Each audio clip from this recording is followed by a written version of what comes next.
Vous avez été super nombreux à m'envoyer des messages de remerciements, d'encouragement pour dire on a envie de connaître la suite de l'histoire de Paul et c'est vraiment génial. Merci beaucoup. Du coup, je me suis dit on va recommencer l'expérience et je vais vous lire les premiers chapitres, le premier ou le deuxième chapitre, on va voir, des aventures de Paul. On va revenir 6 mois en arrière. Si jamais vous n'avez pas vu le prologue, la vidéo, voilà, regardez peut-être d'abord ce prologue pour un petit peu vous remettre dans le bain.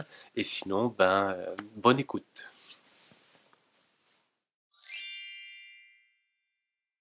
Paul n'avait jamais eu le courage de réellement partager avec le monde ce qu'il pouvait ressentir.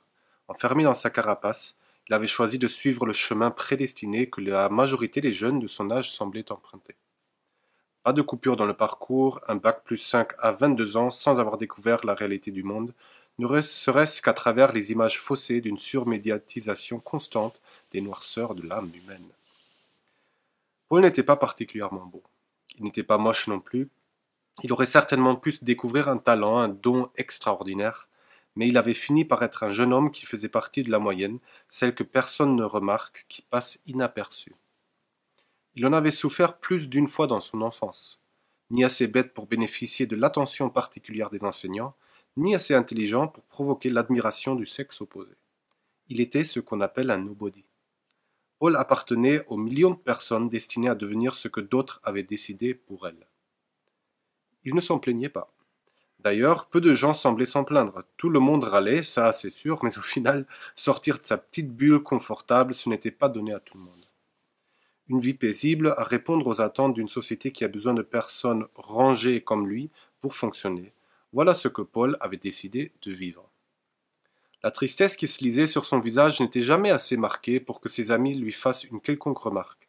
C'était d'ailleurs bien trop risqué pour l'entourage de Paul, qui aurait dû ainsi reconnaître sa propre lassitude. De lassitude, c'est bien de cela qu'il s'agissait au quotidien pour Paul. Une lassitude qui était programmée, orchestrée par ce parcours classique, sans haut ni bas, toujours en alerte pour ne pas créer de vagues. Il ne faut pas créer de vagues, hein ? Oui, c'est bien cela que la mère de Paul lui avait inculqué depuis son plus jeune âge. Toujours à veiller à la bonne taille de son costume d'écolier modèle, elle faisait partie de cette génération d'après-guerre, terrifiée par l'idée de pouvoir être repérée par un voisin avide de dénonciation auprès des autorités. À la naissance de Paul, celle-ci avait décidé de s'installer à Paris, dans l'espoir d'une vie plus libre, et avait ainsi dit adieu à son pays d'origine. Finalement, les choses n'avaient pas vraiment changé depuis. Souffler sur le château de cartes afin de tester sa solidité était synonyme de rébellion intolérable contre une société apeurée par son propre vide existentiel. Alors on continue à vivre ainsi, dans l'angoisse constante qu'une des cartes ne glisse et fasse tomber tout l'édifice. Si les ingénieurs réfutaient tout risque d'écroulement, tout un chacun sentait au fond de lui que les fondations n'étaient pas si stables que ça. Jouer le bouc émissaire pour le bien de tous, se trouver jugé et enfermé pour son arrogance déloyale? Paul aurait pu avoir ce genre de questionnement, s'il avait pris le temps de s'arrêter un moment, et si son éducation avait été davantage un éveil à la complexité du monde qu'un formatage cadré. Posant un pied devant l'autre, comme par automatisme, Paul prit le RER B pour retrouver ses 2,54 mètres carrés de territoire sécurisé. Ce que certains appellent un bureau, Paul l'appelait sa forteresse. 3 murs fermes de contreplaqué, décorés de dizaines de photos du même paysage paradisiaque de la côte ouest du Mexique. Une table grise et un fauteuil usé, ni trop désagréable pour pouvoir mériter la colère du service de la santé du travail, ni trop luxueux pour faire concurrence au modèle de son chef de service, complétaient le tableau. Ici, tout marche au mérite, était le slogan de M. Boucheron, Francis Boucheron, son PDG. Et il lui avait répété à 3 reprises lors de son entretien d'embauche. Vous bossez, vous méritez. Cette affirmation aurait dû lui mettre la puce à l'oreille. Mais quand on a 22 ans et qu'on sort d'une école d'ingénieur de seconde catégorie, on ne pose pas trop de questions. On répond « Oui, monsieur. Bien sûr, monsieur. Je ferai de mon mieux, monsieur. » Et on ne questionne surtout pas la fierté du chef du service, le jour où celui-ci eut droit au modèle XL34 pour poser ses fesses de supérieur hiérarchique. Lui qui pendant 10 ans avait été le coéquipier de Paul, était devenu en l'espace d'une journée « Monsieur, Je suis meilleur que toi car j'ai plus travaillé et donc plus de valeur que toi. Valeur symbolisée par deux accoudoirs en faux cuir, un dossier réglable en largeur et 2 mètres carrés de plus pour allonger ses jambes et accueillir un deuxième fauteuil. C'est pour les toques d'engagement, hein, lui avait-on précisé. Les entretiens mensuels avaient été renommés ainsi par M. Boucheron en personne. Et oui, M. Boucheron parlait souvent le franglais. C'était pour lui la preuve que Boucheron SAS était une entreprise innovante et ouverte sur le monde. Critiquer ou juger le signe de reconnaissance que représentait le XL34 revenait à remettre en question l'autorité de son supérieur et était considéré comme faute grave, sanctionné par un rendez-vous chez le psychologue du travail et une relecture à voix haute des valeurs de l'entreprise en présence de M. Boucheron. Le mal de dos provoqué par le fauteuil de Paul était devenu une habitude et n'était pas raison suffisante pour avoir droit à la version tunée de son XL33+. Vous comprenez, c'est écrit comme cela dans le règlement intérieur. Hein. Cette version est réservée aux cadres dirigeants. Désolé, Paul, lui avait répondu sa RH de proximité. Mais si vous voulez, je peux vous mettre en mobilité. Peut-être que vous trouverez un poste à l'accueil ou chez les commerciaux. Eux, ils sont debout la plupart du temps, hein, ou bien en voiture. Peut-être que cela pourrait vous convenir. Paul se rappelait bien de Jacques, son meilleur ami dans l'entreprise, grande gueule et révolutionnaire dans son jeune âge. Il avait entrepris la même démarche. L'affaire avait failli fonctionner s'il n'y avait pas eu cette foutue mobilité. Du jour au lendemain, il s'était retrouvé muté dans le service prospection commerciale. « Je vais pouvoir gagner 2 fois plus », avait-il déclaré avec conviction à Paul. « T'imagines ? Et en plus, je vais ne plus devoir passer mes journées dans ce trou à rage, je vais enfin voir le monde. » Paul doutait de cette version des faits, mais il ne voulait pas détruire son espoir de vie meilleure. 1 an plus tard, il ne se voyait plus. La crise économique qui avait touché le secteur de l'entreprise Boucheron avait rendu la tâche de Jacques extrêmement difficile. Vendre ce dont personne n'a vraiment besoin n'a jamais été facile, alors quand les portefeuilles sont vides, cela relève pratiquement du miracle. Pour nourrir ses 3 enfants, ses 2 chats et son perroquet, Jacques était contraint de travailler en dehors des heures officielles. Le standing de vie qu'il avait promis à sa famille depuis des années nécessitait une rentrée d'argent conséquente et la part fixe de son salaire était loin d'être suffisante. Paul était triste de voir Jacques courir de gauche à droite, d'avoir arrêté son sport préféré, le char à voile, et de passer ses vacances dans un hôtel tout compris, trop épuisé pour découvrir autre chose que la chambre avec climatisation et le buffet à volonté du Serenity et Dream Life Resort. Paul préférait son mal de dos à cette vie-là. Insister auprès de sa RH n'était donc pas vraiment une option. Il faudra attendre la lombalgie, comme pour Pierrette. Un jour, en se levant de son fauteuil, on entendit un cri de douleur intense et le bruit sourd d'une masse qui tombe sur le sol. La pauvre, c'est parce qu'elle vit au 5e étage, sans ascenseur. En plus, avec son gosse, les courses, vous savez ce que c'est. Elle devrait faire un petit peu plus de sport ou bien du stretching, apparemment ça fait des miracles. Les bruits de couloir étaient annonciateurs du malheur, mais personne n'osa remettre en question les conditions de travail. C'était comme ça chez Boucheron. Appliqué à la lettre le « travailler plus pour gagner plus » avait transformé cette entreprise familiale en une usine à performance. Paul se rappelait encore bien de la semaine motivation, bien-être et performance organisée par une boîte de conseil en janvier dernier. Toute l'équipe était partie dans un gîte 3 étoiles dans les Alpes avec 4 consultants bronzés et athlétiques qui devaient leur apprendre à être heureux et efficaces simultanément. « On peut être heureux partout, même dans vos 2,54 mètres carrés, hein, lui avait-on dit. Au début, les randonnées avec chien de traîneau et l'activité respiration avant le petit déjeuner croissant sans gluten et confiture faite maison au sucre non raffiné lui avaient fait énormément de bien. « Voyez Paul, c'est ça la vie », lui avait confié M. Boucheron lors des 10 minutes que son PDG avait réservées à chacun de ses salariés. « Et surtout, ne me faites pas de problème, Paul, d'accord ? Vous êtes autonome et responsable, donc je veux que les choses tournent droit. Avec tout ce que je fais pour que mes salariés soient bien, vous me devez bien ça. Je sais, je ne suis pas parfait, mais qu'il est. Je fais de mon mieux, comme vous. Alors il faut bosser tous ensemble. Allez, dans la même direction, tirer sur la même corde, vous voyez ?» Francis Boucheron appliquait à la lettre tous les conseils que son coach personnel lui avait fait découvrir. Vous avez toutes les solutions en vous. Il faut simplement être passionné. Si vous voulez être quelqu'un dans ce monde, trouvez votre plaisir personnel et partagez-le avec votre entourage. Regardez-moi, à peine 40 ans et la pleine forme. Vous aussi, vous pouvez y arriver. Je crois en vous. Dites-moi. En quoi est-ce que je peux vous aider pour être encore meilleur? Et soyez honnête. Allez, je vous écoute, Paul. Ben, il y aurait l'histoire des fauteuils, lui répondit timidement Paul. Mais non, ce n'est pas un fauteuil qui va changer votre état d'esprit. C'est à l'intérieur qu'il faut chercher. Il faut arrêter d'avoir ces pensées négatives. Chassez-les. Et vous allez voir, vous aimerez votre fauteuil actuel comme jamais vous ne l'avez aimé. Votre femme, vous ne la changez pas uniquement parce que de temps en temps, ces histoires vous font mal à la tête, non? Ben non. Alors, vous voyez, ce n'est qu'une question de volonté. Il faut y croire. Allez, ce sera tout pour cette fois-ci. Merci, Paul, pour votre confiance. Vous pouvez dire à Corinne de venir. Et fermez la porte en sortant. Merci. Une chose était sûre, Francis Boucheron y croyait, et les fortunes dépensées à partir avec toute l'entreprise dans les montagnes enneigées, accompagnées par des professionnels surpayés, ne faisaient que renforcer cette foi dans le potentiel de son entreprise.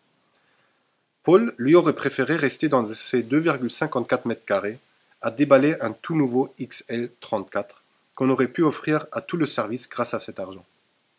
Mais c'est comme ça l'entreprise. Celui qui décide choisit ce qui fait du bien aux autres, et le plus souvent, comme dans le cas de M. Boucheron, ce qui fait du bien à soi-même est supposé faire du bien aux autres. Paul n'était pas malheureux pour autant. Au fur et à mesure des années, il avait transformé sa forteresse en paysage majestueux, avec vue sur l'océan et végétation abondante. Seul le petit écran et la quantité astronomique de chiffres qui y défilaient à longueur de journée lui rappelaient la réalité de son quotidien. Paul se disait même chanceux. Il avait entendu parler de ces entreprises où les bureaux devaient être dépersonnalisés. Plus aucune photo de famille ni de carte postale. Derrière chaque porte, une affiche déclarant point par point l'endroit précis de chaque objet présent dans la pièce. Ce n'est plus votre bureau, mais c'est un bureau. Apparemment, on gagne encore plus en efficacité, avait-il entendu dire. Au lieu de passer quelques minutes par jour à rêver ou à penser à ses chairs et tendres, on s'emmerde tellement dans ces bureaux qu'on ne lève pas le regard de l'écran. Ils ont même inventé un terme pour cette forme d'organisation méticuleuse du lieu de travail, lui avait confié un collègue. Paul ne s'en souvenait plus exactement. Il était juste reconnaissant que Claude, le consultant en bien-être de M. Boucheron, ait préconisé de laisser cette liberté aux salariés. C'est une forme spirituelle de vous connecter à votre créativité, leur avait expliqué le PDG. Paul était impressionné. La capacité de Claude à vendre à M. Boucheron un nouveau concept, comme si c'était la dernière découverte neuroscientifique révolutionnaire pour améliorer les performances de son entreprise, était plus que respectable. Paul n'y comprenait pas grand-chose en consulting. Pour lui, la plupart des décisions prises par M. Boucheron suite à ces séances étaient juste du bon sens, mais bon, tant que ça améliorait les choses.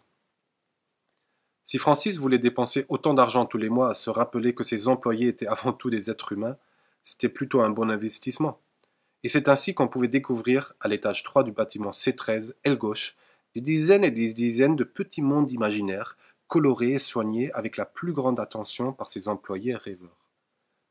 Seul Jean, que tout le monde appelait uniquement par son nom de famille Laura, avait laissé son bureau intact. Cela faisait 23 ans et 4 mois que Laura n'avait pas accroché une seule photo dans son espace personnel. En partant le soir, rien ne laissait deviner que quelqu'un avait passé des heures et des heures dans ce box à travailler inlassablement à l'amélioration des chiffres. Laura était différent. Il rigolait rarement, ne mangeait pas à midi, et son seul centre d'intérêt que Paul finit par découvrir après 5 ans de collaboration étaient les chaussures. Ah, ça, il les adorait, ces chaussures. Laura en possédait une quantité astronomique. Chaque jour, les employés du C13, aile gauche, pariaient pour savoir quelle couleur ou quel motif allait orner les pantoufles de Laura. Car pour être précis, il ne s'agissait pas vraiment de chaussures. Laura était adepte des pantoufles. Rouge, jaune, bleu, n'importe le style, il fallait qu'elles soient agréables à porter et différentes de celles qu'il avait portées la veille. Paul avait essayé un jour de calculer le nombre de paires que Laura devait avoir chez lui. Il s'était perdu à 3 reprises dans ses calculs et avait donc fini par conclure qu'il devait y en avoir vraiment beaucoup. Toujours le même costume gris foncé, chemise blanche sans cravate et cette touche de couleur que l'on pouvait presque caractériser d'excentrique. C'était ça, Jean Laura. Un stagiaire avait un jour par malheur osé demander à Laura pourquoi il ne portait pas de vraies chaussures, comme tout le monde. La crise de colère provoquée par cette offense avait duré 3 jours et demi, jusqu'au repas du mercredi midi, seule journée où Laura se permettait de manger au self, car on lui servait son repas préféré, le chou-fleur à la crème.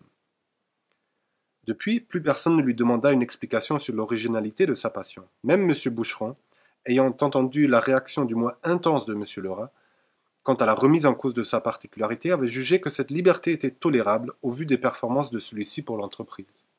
Il fut tout de même stipulé dans le règlement intérieur que seul celui pouvant atteindre 170% des objectifs fixés aurait le droit de demander à la direction une faveur quant à l'aménagement de son environnement de travail, chiffre que seul un Jean Lerat pouvait espérer atteindre. Paul avait, comme le reste de ses collègues, aménagé ses 2,54 mètres carrés comme s'il devait y passer la plus grande partie de sa vie. Ce qui, sans compter les heures de sommeil, était réellement le cas. Sa forteresse était devenue un mix entre l'immensité des océans et l'abondance sauvage des forêts vierges. Car Paul avait un rêve, partir vivre dans un pays lointain parmi les animaux et la nature, comme Mowgli, son personnage de livre d'enfant préféré. Au fond de lui, il ne comprenait pas pourquoi la vie devait se limiter à 2,54 mètres carrés, à répéter les mêmes gestes jour après jour et à fuir cette réalité en affichant des images de paysages existants. Mais il l'avait accepté, résigné à être productif et à rester bien rangé dans sa boîte pour ne pas empirer une situation qu'il jugeait toutefois avantageuse. C'est comme ça, hein, il faut gagner sa vie, il faut faire avancer le système, lui avait un jour expliqué son père. Paul n'avait pas souvent discuté de ces sujets avec celui-ci. Il était mort quand il avait 16 ans. Le foie avait lâché. Les médecins avaient dit qu'il n'y avait rien à faire et qu'il fallait profiter du temps restant. Alors Alphonse avait décidé de passer un peu plus de temps avec son fils, qu'il connaissait peu finalement. Assez de temps pour avoir 2 discussions de père en fils, avant qu'il ne prît son dernier souffle un vendredi soir en rentrant d'une énième soirée arrosée avec ses collègues de chantier. Comme vous voyez, l'aventure que va vivre Paul sur son île est loin du présent et de là où il est parti. Et toute la question qu'on peut se poser, c'est qu'est-ce qui va se passer pour que finalement il parte à la rencontre de soi-même et de plein de belles choses. Peut-être que je vais vous lire un chapitre toutes les semaines, ou peut-être que je vais le garder un petit peu pour des occasions particulières pour vous faire la surprise. Si jamais le livre il est aussi disponible, je l'ai mis en ligne à un petit prix, si jamais vous ne pouvez pas attendre la suite de la lecture, vous pouvez aussi le télécharger en Kindle. Alors c'est qu'en Kindle en ce moment, mais voilà, comme ça il est disponible. Sinon, je vous ferai la surprise peut-être avec les prochains chapitres au moment donné où je le sens, parce que c'est aussi quelque chose de très particulier de partager ça avec vous, parce que c'est comme si je me replongeais un petit peu dans des parties de ma vie d'avant. Alors pas tout, et il y a beaucoup de choses qui sont inspirées aussi d'autres choses, mais voilà, donc il faut que je respecte aussi mon ressenti par rapport à ça, et peut-être que voilà, de tout simplement faire confiance qu'au bon moment je partagerai avec vous la suite. Je vous fais un gros bisou et je vous dis à très vite. Ciao.